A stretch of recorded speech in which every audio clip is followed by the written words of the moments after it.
वंदे मातरम शिक्षक साथियों, आज मैं आपके सामने बहुत महत्वपूर्ण जानकारी लेकर उपस्थित हूँ। जैसा कि आपको पता है, कार्यालय निदेशक माध्यमिक शिक्षा बीकानेर की तरफ से शैक्षिक सत्र 2022-23 में विद्यार्थियों के बेसलाइन आकलन यानी बेसलाइन असेसमेंट तथा दक्षता आधारित समूह निर्माण के संबंध में आदेश जारी किए गए हैं।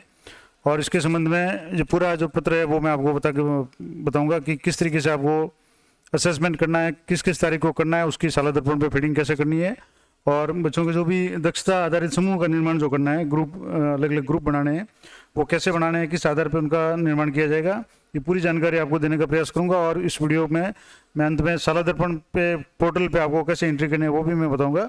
तो आइए शुरू करते हैं। क्या निर्देश है? तो सबसे पहले RKSMBK के तहत रेमिडिएशन कार्यक्रम के प्रथम चरण यानी जुलाई से सितंबर सत्र आरंभ के 10 दिवस के भीतर विद्यार्थियों की लर्निंग लेवल जांच के लिए बेसलाइन असेसमेंट कराया जाना है। ये बेसलाइन असेसमेंट वर्कबुक के 10 अभ्यास वर्कशीट के बाद दिया गया है और बेसलाइन असेसमेंट विद्यार्थियों द्वारा करवाए जाने हेतु निर्देशित किया गया था और विद्यालयों में बेसलाइन असेसमेंट की प्रक्रिया शुरू नहीं हुई है। इसके लिए रेमिडिएशन कार्यक्रम को सुचारू प्रारंभ करने के लिए बेसलाइन आकलन और दक्षता आधारित समूह निर्माण की समय सीमा को पुनः निर्धारित कर निम्नानुसार किया जाता है। अब क्या क्या जो टाइम पीरियड वो है रखा गया है। रेमिडिएशन कार्यक्रम के प्रथम चरण में विद्यार्थियों के लर्निंग लेवल की जाँच के लिए वर्कबुक्स में 10 अभ्यास वर्कशीट के बाद दिया गया बेसलाइन आकलन विद्यार्थियों द्वारा करवाना है। और जिन विद्यालयों में वर्कबुक उपलब्ध नहीं हो पाई है, यानी जिन विद्यालयों में वर्कबुक दी गई है उनको तो वर्कबुक के आधार पर ही करवाना है।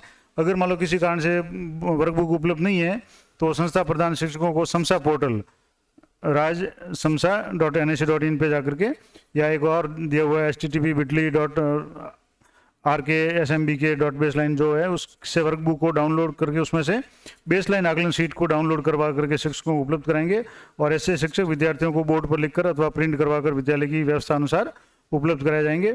और विद्यार्थियों द्वारा बेसलाइन असेसमेंट पूरा करने के बाद शिक्षकों को इसकी जाँच करनी है और विद्यार्थियों द्वारा दिए गए सही उत्तरों की गणना करनी है, संख्या करनी है कि कितने उत्तर सही दिए और प्रत्येक उत्तर का 1 अंक देना है। और विद्यार्थी बेसलाइन असेसमेंट वर्कबुक में अथवा वर्कबुक उपलब्ध न होने की स्थिति में स्वयं की नोटबुक में इसको करेंगे।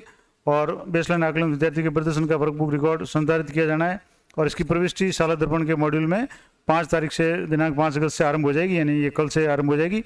और इसके आधार पर शिक्षकों द्वारा समूहीकरण करना है। समूहीकरण का मतलब ग्रुपिंग में बांटना है बच्चों को, उसकी जो टेस्ट या असेसमेंट होगा उसके परफॉर्मेंस के आधार पर और लर्निंग लेवल के आधार पर आवश्यक सहायता प्रदान की जानी है।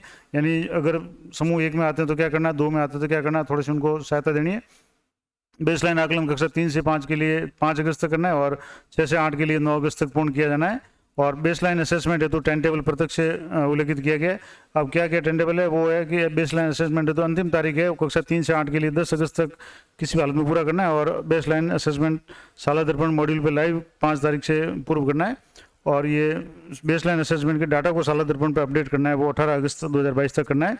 अब किस तरीके से कौन सी क्लास के लिए करना है, तो बेसलाइन आकलन की तिथि है कक्षा 3 के लिए हिंदी, गणित, अंग्रेजी तीनों विषयों के लिए हिंदी के लिए 5 अगस्त, अंग्रेजी के लिए 8 अगस्त और गणित के लिए 10 अगस्त है। और समय 9:30 से 10:30 यानी 9:30 से 10:30 AM तक है। और साला दर्पण पे अंतिम अपडेट करने की जो तिथि 18 अगस्त तक है, इसको अपडेट करना है। तो सभी में ये 18 अगस्त है, यानी 18 अगस्त तक सभी को अपडेट करना है।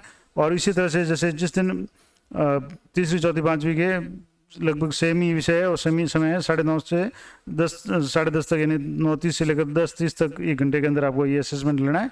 और जैसे कक्षा 5 में भी है तो हिंदी, अंग्रेजी, गणित ये 5 अगस्त, 8 अगस्त और 10 अगस्त को लेना है।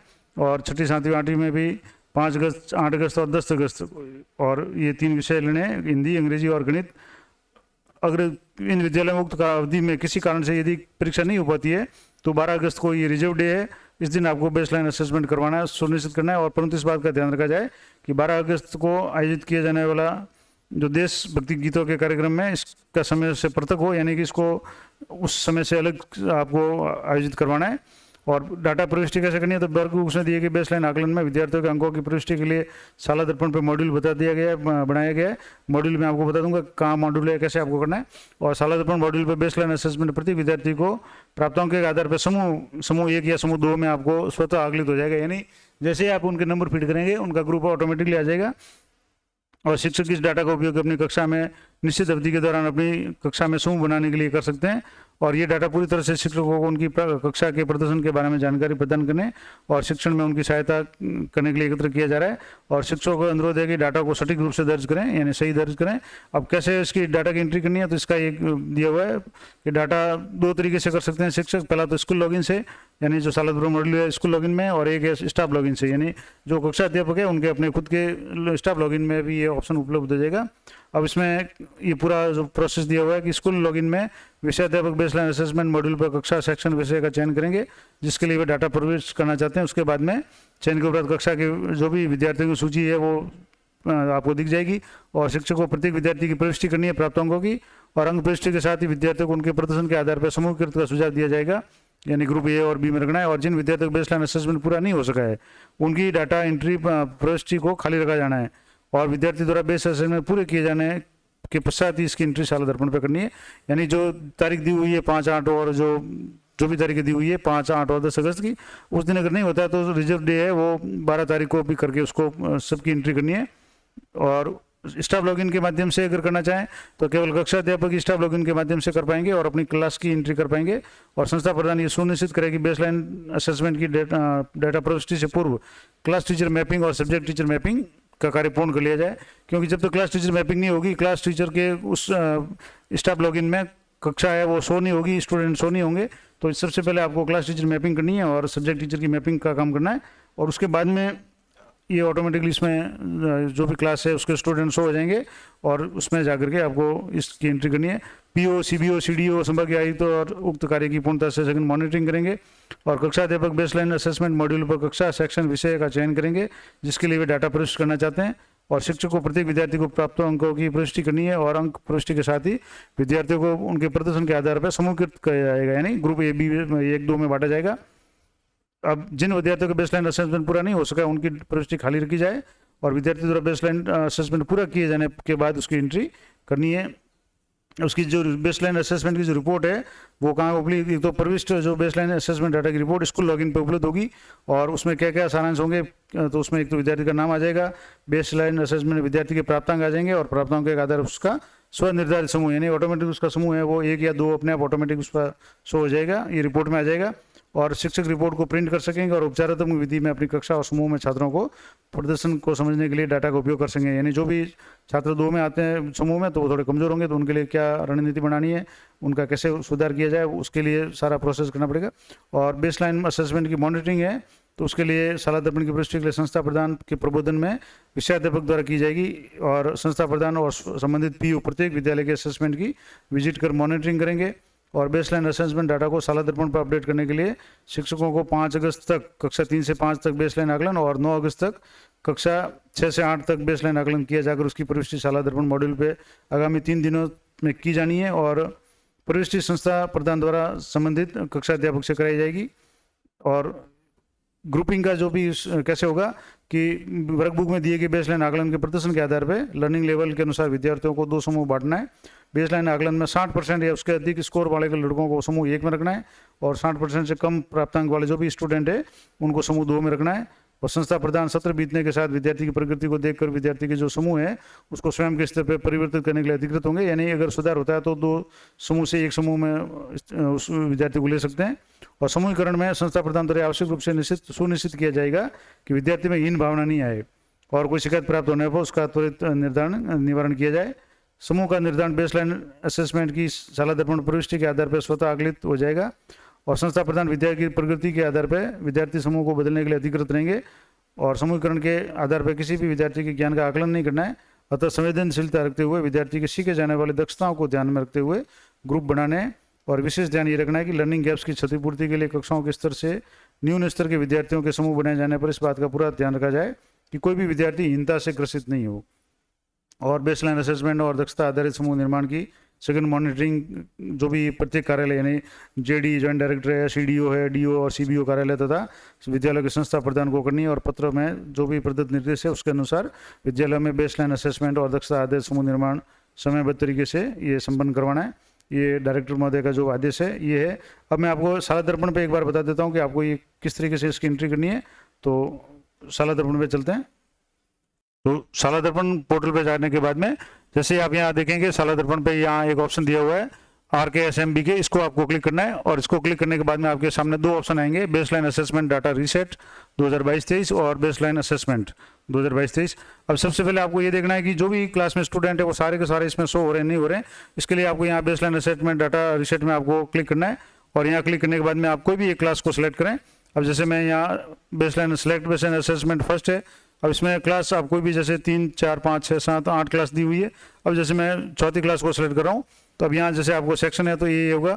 उसके बाद में सेशन 22-23 है, उसमें शो पे आप क्लिक करेंगे तो यहाँ आपको जो भी स्टूडेंट है वो सारे शो हो जाएंगे। और ये स्टूडेंट आपको जैसे यहाँ 32 दिख रहे हैं, ये स्टूडेंट करंट स्टूडेंट है। और बेस लाइन में कितने आ रहे हैं, स्टूडेंट इन बेस लाइन है, ये भी आपके अगर 32 आ रहे हैं तो आपको कुछ नहीं करना है। अगर नहीं आ रहे हैं तो यहाँ आपको ये synchronize student baseline data है, इस पर आपको क्लिक करना है। जैसे आप इस पर क्लिक करने के बाद ओके करेंगे तो ये डाटा सिंक्रोनाइज हो जाएगा और ये सक्सेसफुल, यानी अगर पर्याप्त है तो कोई समस्या नहीं है। अगर कुछ मिसमैच है यानी ऊपर संख्या ज़्यादा है और नीचे कम आ रही है तो आपको उसको सिंक्रोनाइज करना है, यानी यहाँ आपको क्लिक करना है तो ये हो जाएगा। उसके बाद में आगे का जो प्रोसेस है कि ये तो एक हो गया। उसके बाद में आप जैसे SMB के दोबारा इसको आप करेंगे तो इसमें दो ऑप्शन आ रहे थे, बेसलाइन असेसमेंट। अब बेसलाइन असेसमेंट में आपको यहाँ जैसे क्लिक करना है तो यहाँ जैसे ही आप बेसलाइन असेसमेंट में क्लिक करेंगे तो अब यहाँ पेंडिंग फील्ड और बोथ आएगा। अब जैसे यहाँ अभी जैसे पेंडिंग है, मैं आपको क्लिक करके बताता हूँ। अब 2022-23 से अब यहाँ जैसे कोई भी क्लास सेलेक्ट करनी है, जैसे क्लास 4 सेलेक्ट कर दी मैंने। अब यहाँ सेक्शन है तो सेक्शन ये है और सब्जेक्ट आपको जैसे मान लो हिंदी या इंग्लिश या मैथ 3 का करना है तो जैसे मैं हिंदी शो करके इसको शो पे आपको क्लिक करके बता रहा हूँ। अब जैसे यहाँ शो करेंगे तो स्टूडेंट्स का सारा नाम यहाँ आ जाएगा, उनके ऐसा नंबर आ जाएंगे और यहाँ आपको इनके जो भी नंबर है वो मार्क्स फीड करने हैं। अब जैसे मान लो किसी को मैं 12 फीड कर रहा हूँ और या जैसे मान लो इसको 25 फीड कर रहा हूँ, या ये नंबर ऑफ आंसर्स है वो कितने वो उस बुकलेट में आपको देखने हैं। मैं ऐसे ही आपको एक खाली समझाने के लिए बता रहा हूँ किस तरीके से आपको यहाँ फीड करना है। और जैसे फीड करने के बाद में यहाँ आप नीचे सेव और कॉल का जब ऑप्शन करेंगे तब आपके यहाँ जो यहाँ ग्रे जो इसका ग्रुपिंग का जो है सजेस्टेड ग्रुप फॉर यहाँ आपको अभी जैसे शो नहीं होगा तो ये आपको जब सेव करेंगे उसके बाद में जब असेसमेंट नंबर मार्क्स फीड कर देंगे पूरे तो ऑटोमेटिकली उस मार्क्स के अनुसार यहाँ अपने आप ग्रेडिंग उसकी आ जाएगी। तो इस तरीके से आपको यहाँ साला दर्पण पे इस स्टूडेंट की आपको यहाँ ग्रेडिंग करनी है, किस तरीके से समूहकरण करना है। और समूह 2 समूह ही बनाने हैं, 60% ऊपर वाला का समूह 1 और 60% से अगर नीचे प्राप्तांक है जितने भी प्रश्न होंगे उसके 60% के हिसाब से तो वो समूह 2 में आ जाएंगे अपने आप।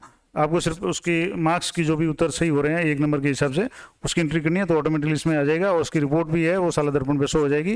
तो इस तरीके से ये बेसलाइन असेसमेंट का जो भी कार्यक्रम था या जो भी किस तरीके से आपको ये एंट्री करनी है, क्या क्या आपको ध्यान रखना है, वो पूरी जानकारी मैंने आपको दे दी। आशा करता हूँ ये जानकारी आपके लिए उपयोगी रहेगी और इसी तरह की जानकारी के लिए आप चैनल पर बने रहें। तो मिलते हैं नेक्स्ट वीडियो में, तब तक जय हिंद जय भारत।